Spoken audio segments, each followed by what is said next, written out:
పవన్ కళ్యాణ్ గారితో పొత్తు పెట్టుకోండి సార్ అని ఆ ప్రాంతంలో ఉన్నటువంటి ప్రజలు అడిగితే అది వన్ సైడ్ లవ్ ఎట్ అవుతుందయ్యా, వాళ్ళు కూడా ప్రేమించాలి కదా, నేను ఒకరిని ప్రేమిస్తే ఎట్ అవుతుందని చెప్పినట్టు చంద్రబాబు నాయుడు గారు అప్పుడు రికార్డెడ్ గా ఉన్నాయి. ఇప్పుడు చంద్రబాబు నాయుడు గారు అరెస్ట్ చేస్తే రాష్ట్రంలో ఎక్కడ కానీ టీడీపీ కార్యకర్త ఒక్కడు రోడ్డు మీదకి వచ్చి ధర్నాలు చేసా సందర్భం లేదు. పవన్ కళ్యాణ్ గారు వచ్చి జైలుకి ఎప్పుడు వచ్చినారో అప్పుడు హైదరాబాద్ లో పేటీఎం అంతా పెట్టుకుని వాళ్ళందరితో మొత్తం రెడీ చేపించి హైదరాబాద్ లో స్టార్ట్ చేసి దేశవ్యాప్తంగా ఆడముగ్గురు ఆడిద్దరు జెండా పట్టుకొని చేసి బ్రహ్మాండంగా మాకు ప్రపంచవ్యాప్తంగా చంద్రబాబు నాయుడు గారికి విపరీతమైన స్పందన ఉందని దానికి కావాల్సినటువంటి ఛానల్ బ్రహ్మాండంగా ఎక్స్పోజ్ చేసుకున్నారు.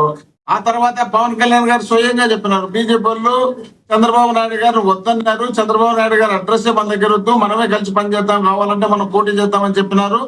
చెప్తే నేను వాళ్ళతో తిట్టించుకొని చంద్రబాబు నాయుడు గారు పొత్తు పెట్టించుకున్నానని చెప్పడం జరిగింది. పవన్ కళ్యాణ్ గారు కూడా ఏం చెప్పారు, జగన్మోహన్ రెడ్డి గారిని ఎదుర్కోవాలంటే సింగల్ మనతో కాదు, ముగ్గురు కలిస్తేనే అవుతుందని చెప్పి పవన్ కళ్యాణ్ గారు చెప్పడం జరిగింది. ఇంకా అందరి కళ్ళకి కనపడుతున్నటువంటి సత్యమే కదా ఇది.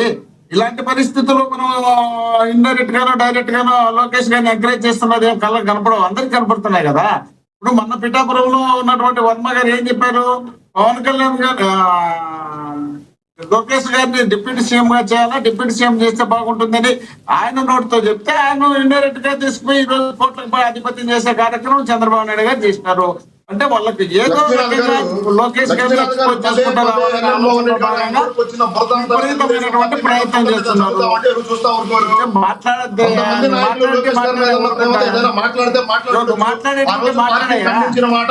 చూశారు పదే పదే దాన్ని అజయ్ గారు వర్మ గారు ఇలా చెప్పారు అని చెప్పారు కదా, అది లేనిపోయిన మాట అయితే ఏం చెప్పలేదు కదా. వర్మ గారితో మీరు వర్మ గారి విషయంలో ఖండించిన వీడియోస్ ఏమైనా ఉన్నాయా? ఎవరండి వర్మ గారు ఇలా ఆయన అనేది, వర్మ గారు పిఠాపురం వర్మ గారు ఎవరైతే ఉన్నారో డిప్యూటీ సీఎం చేయాలి అని చెప్పి ఆయన ఒక ఆకాంక్ష వ్యక్తిగతంగా చెప్పారు. ఇది కరెక్ట్ కాదు అని చెప్పి గతంలో లోకేష్ గారు కానీ చంద్రబాబు గారు ఖండించింది, అది వీడియోస్ ఉన్నాయా అంటున్నా. అంటే లక్ష్మీనాథ్ గారు మీరు అంటే ఇది మోహన్ రెడ్డి గారు మాట్లాడచ్చు కానీ మీరు మాట్లాడకూడదు. నేను అంటలేదు సార్. లక్ష్మీనాథ్ గారు వినండి, పార్టీ ఒక లెటర్ రిలీజ్ చేయడం జరిగింది. పదవుల గురించి ఎవరో ఎందుకు సార్ అనునిత్యం ఎస్ అజయ్ గారు కరెక్టే మీరు అన్నది, అప్పుడు ఎస్ ఖండించారు, అది నేను కూడా చూసా. ఎందుకు పిఠాపురంలో అజయ్ గారు ఒక మాట, ఒక క్వశ్చన్, ఎందుకు పిఠాపురంలో పదే పదే ఏదో ఒక రకంగా ఏదో ఒక చిచ్చురు ఎగురుస్తూ ఉంటున్నారు? వర్మ గారిని కంట్రోల్ చేయాల్సిన బాధ్యత టీడీపీ అధినాయకత్వం మీద. రీసెంట్గా కూడా చూడొచ్చు, చంద్రబాబు నాయుడు గారు బొమ్మ పెద్దగా వేయలేదు, చిన్నగా వేశారు అని రకరకాల మాటలు ఎందుకే పిఠాపురంలో వస్తున్నాయి అంటే ఏం చెప్తారు? ఇది నా మాట కాదు, ఇది నా మాట కాదు. మీరు వినండి, మీరు అడిగారు. మన ఇంట్లో 5 కుటుంబ సభ్యులు ఉంటేనే రకరకాల నిర్ణయాలు రకరకాల ఉంటుంది. కుటుంబ పెద్ద వాళ్ళని సరి చేస్తే బాగా తీసుకుంటారు. 170,000 నియోజకవర్గాలు, వేల లక్షల మంది కార్యకర్తలు, నాయకులు, 45 ఏళ్ళ పార్టీ, జనసేన పార్టీ 15 ఏళ్ళ పార్టీ ఏ నియోజకవర్గంలో రావట్లేదు కదా, పిఠాపురంలోనే వస్తుంది. అది ప్రశ్న. అజయ్ గారు కుప్పంలో రావటం లేదు, మంగళగిరిలో రావటం లేదు, పిఠాపురంలోనే ఎందుకు వస్తున్నా అడుగుతున్నారు అందరూ. దానికి ఏం చెప్తారు? కొంతమంది రాజకీయ విశ్లేషకులు అడుగుతున్నారు. నేను మిమ్మల్ని అడుగుతున్నాను, పిఠాపురంలో వచ్చింది. పిఠాపురంలో ఏదన్నా ఉంటే మీ పార్టీతో డైరెక్ట్గా చెప్పకుండా డైరెక్ట్గా ఆయన వ్యక్తిగత అభిప్రాయాలు డైరెక్ట్గా రావడం వల్ల కూటమి విచ్ఛిన్నం అవటానికి వర్మ గారు కారకులు అవుతున్నారా అవ్వట్లేదా? మీరేమంటారు?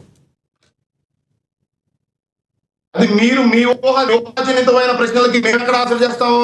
అది మీ ఊహ. అక్కడ ఎమ్మెల్యేగా పవన్ కళ్యాణ్ గారు పనిచేస్తా ఉన్నారు, పవన్ కళ్యాణ్ గారి నాయకత్వంలో వర్మ గారు పనిచేస్తా ఉన్నారు. జరుగుతున్న నియోజకవర్గ ప్రజలు చూస్తా ఉన్నారు. ఎక్కడో జరిగిన ఒక చిన్న అంశాన్ని పట్టుకొచ్చి దాన్ని కూటమికి ఆపాదించి పవన్ కళ్యాణ్ గారిని అవమానించారని ఏదైనా మీరు సృష్టించేదానికి దయచేసి ఆ ప్రయత్నాలు చేయడం. మేమెవరూ సృష్టించట్లేదు సార్, బయట వస్తున్న మాటల్లో మీ ద్వారా దాన్ని ఖండన కోరుకుంటున్నాం. నేనేం సృష్టించింది కాదు, అది మీరు కాదు లక్ష్మీనాథ్ గారు, మీరు కాదు, మీరు పూర్తి వినాలి. మీరు కాదు, మీరంటే వైసీపీ పార్టీ. ఎందుకంటే కూటమి విచ్ఛిన్నం కావాలని లక్ష్మీనాథ్ గారు కోరుకుంటా ఉన్నారా? కోరుకుంటారు కదా. రైట్ రైట్ వైసీపీ పాటుకుంటా ఉంది. వాళ్ళకి ఎస్ కావాల్సిన అంశాలు కంక్లూడ్ చేయండి, జరగాలి. సమయం అయిపోయింది. కంక్లూడ్ చేయండి. చివరికి ఏం చెప్తారు చెప్పండి, చివరికి ఏం చెప్తారు చెప్పండి, కంక్లూడ్ చేయండి.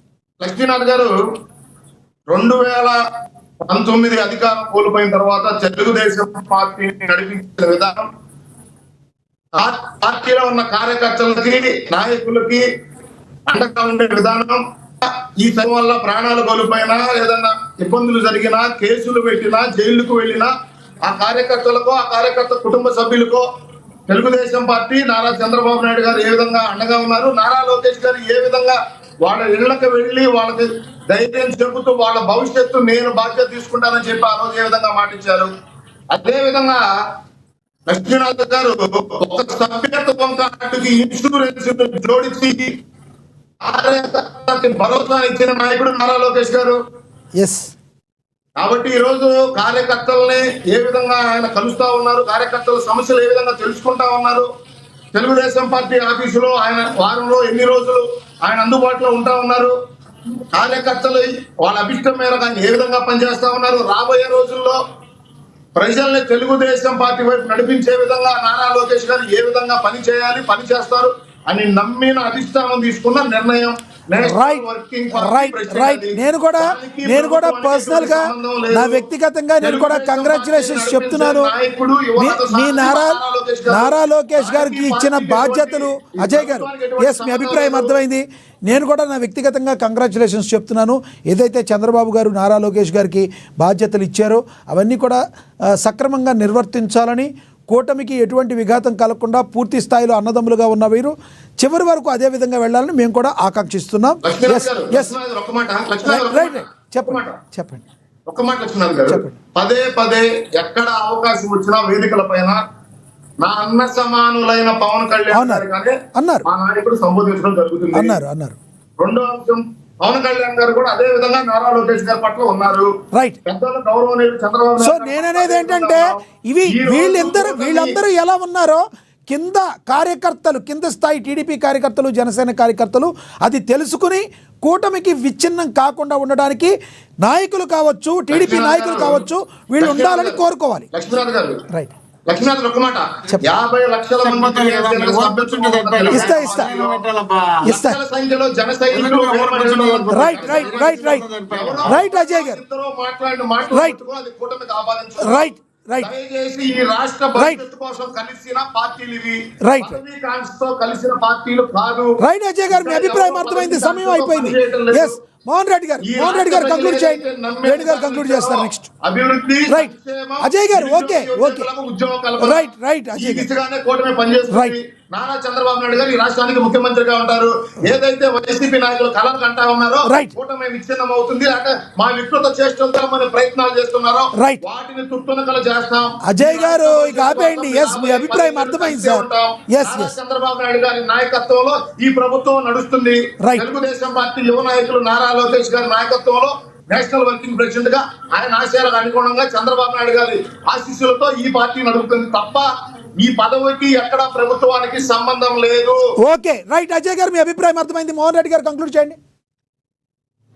మీరు ఫ్లైట్ మోడ్ పెడితే మాట్లాడతా, లేకపోతే నేను మాట్లాడను. ఆయన ఫ్లైట్ మోడ్ ఫ్లైట్ లో పెడితే మాట్లాడు. మ్యూటా ఫ్లైటా మ్యూటా ఫ్లైటా సార్ మ్యూటా ఫ్లైటా సార్ మ్యూటా ఫ్లైట్ మధ్యలో ఇది కట్ అయింది సార్. మేమేం చేసాం, అవకాశం వచ్చింది, తర్వాత మళ్ళీ మధ్యలో తగిలించారు. ఎస్ మోహన్ రెడ్డి గారు కంక్లూడ్ చేయండి ప్లీజ్. ఎట్లా ఎందుకు అనిపించినట్టు వాళ్ళు మాట్లాడుకునేదానికి నేను అదే సార్ మీకే ఇచ్చా. మధ్యలో డిస్టర్బెన్స్ వచ్చింది సార్, మధ్యలో డిస్టర్బెన్స్ వచ్చింది అంతే. నేను కావాలని మీకేం ఆపలేదు. లేదు అలా ఏం లేదండి. మీ కంటిన్యూ మీకే ఇచ్చాం, మీరే కంక్లూడ్ చేయండి. అదేం లేదు. ఆయన మ్యూట్ లోనే ఉన్నారు, మీరు కంక్లూడ్ చేయండి. మీరు మాట్లాడలేదు కదా, ఆయన మాట్లాడినప్పుడు మీరు మాట్లాడలా. మీరు మాట్లాడినప్పుడు ఆయన ఎందుకు మాట్లాడతారు? మాట్లాడరు. కంక్లూడ్ చేయండి. కంక్లూడ్ చేయండి సార్, కంక్లూడ్ చేయండి ప్లీజ్. అదే సార్ కొంచెం ఆగండి సార్, మాట్లాడతాం. ఆగండి సార్. రైట్ మాట్లాడండి. పిఠాపురానికి సంబంధించి పదే గొప్పగా చెప్పుకుంటున్నారు కదా. పిఠాపురంలో ఒక ఎమ్మెల్యే కానీ మా క్యాండిడేట్ ను పెద్ద ఫ్లెక్సీలు పెట్టి పవన్ కళ్యాణ్ గారు ఫ్లెక్సీ లేని సందర్భం నేను చూసిన కళ్ళతో. మరి అది ఎవరు ఎంకరేజ్ చేస్తున్నారో, ఎందుకంటే జరుగుతుందో అది వాళ్ళకి తెలుసుకోవాలా. మరి అదే మంగళగిరిలో జనసేన పార్టీ ఆఫీస్ ఉంది కదా, జనసేన పార్టీకి సంబంధించిన ఒక కార్పొరేషన్ చైర్మన్ ఉన్నాడు కదా, వాళ్ళు ఎక్కడా ఎక్స్పోజ్ కాలేదు కదా, వాళ్ళు ఎక్కడా ఎక్స్పోజ్ కానిలేదు కదా. అదే నియోజకవర్గంలో లోకేష్ గారు బ్రహ్మాండంగా ఎక్స్పోజ్ చేసుకుంటున్నారు కదా, ఆన్య పార్టీ ఆఫీస్ ఉంది కదా. మరి వీళ్ళ పార్టీ ఆఫీస్ ఉన్నప్పుడు వీళ్ళు ఎవరో ఒకరు అక్కడ గీకచ్చు కదా, వీళ్ళు గీకలేదు కదా. మరి వీళ్ళు గీకినప్పుడు వాళ్ళు పదే ఎందుకు గీకాల్సి వచ్చింది? ఈయనకి ఇప్పుడు ప్రత్యేకించి ఇప్పుడు డిప్యూటీ సీఎం గా ఉన్నటువంటి వ్యక్తికి అక్కడ ఆపోజిట్ గా ఆయన పదే మాట్లాడుతున్నటువంటి వ్యక్తికి ఆర్థికంగా బ్రహ్మాండమైన డెవలప్ చేయాల్సినంత అవసరం ఇప్పుడే వచ్చింది. రాష్ట్రంలో పార్టీకి సంబంధించినటువంటి కష్టపడే వాళ్ళు ఎంతో మంది లేరా? కష్టపడిన వాళ్ళందరినీ ఎందుకు ఎంకరేజ్ చేయాలా? మరి వర్మ గారిని ఒక్కరిని ఎందుకు ఎంకరేజ్ చేయాల్సి వచ్చింది? వీళ్ళు ఇష్టం వచ్చినట్టు ఇండైరెక్ట్ గా డైరెక్ట్ గా పవన్ కళ్యాణ్ గారికి ఎక్కడ దెబ్బ తగలనో అక్కడ దెబ్బ తగిలేట్టుగా చేయాలనే ఆలోచన వీళ్ళలో ఉంది కాబట్టే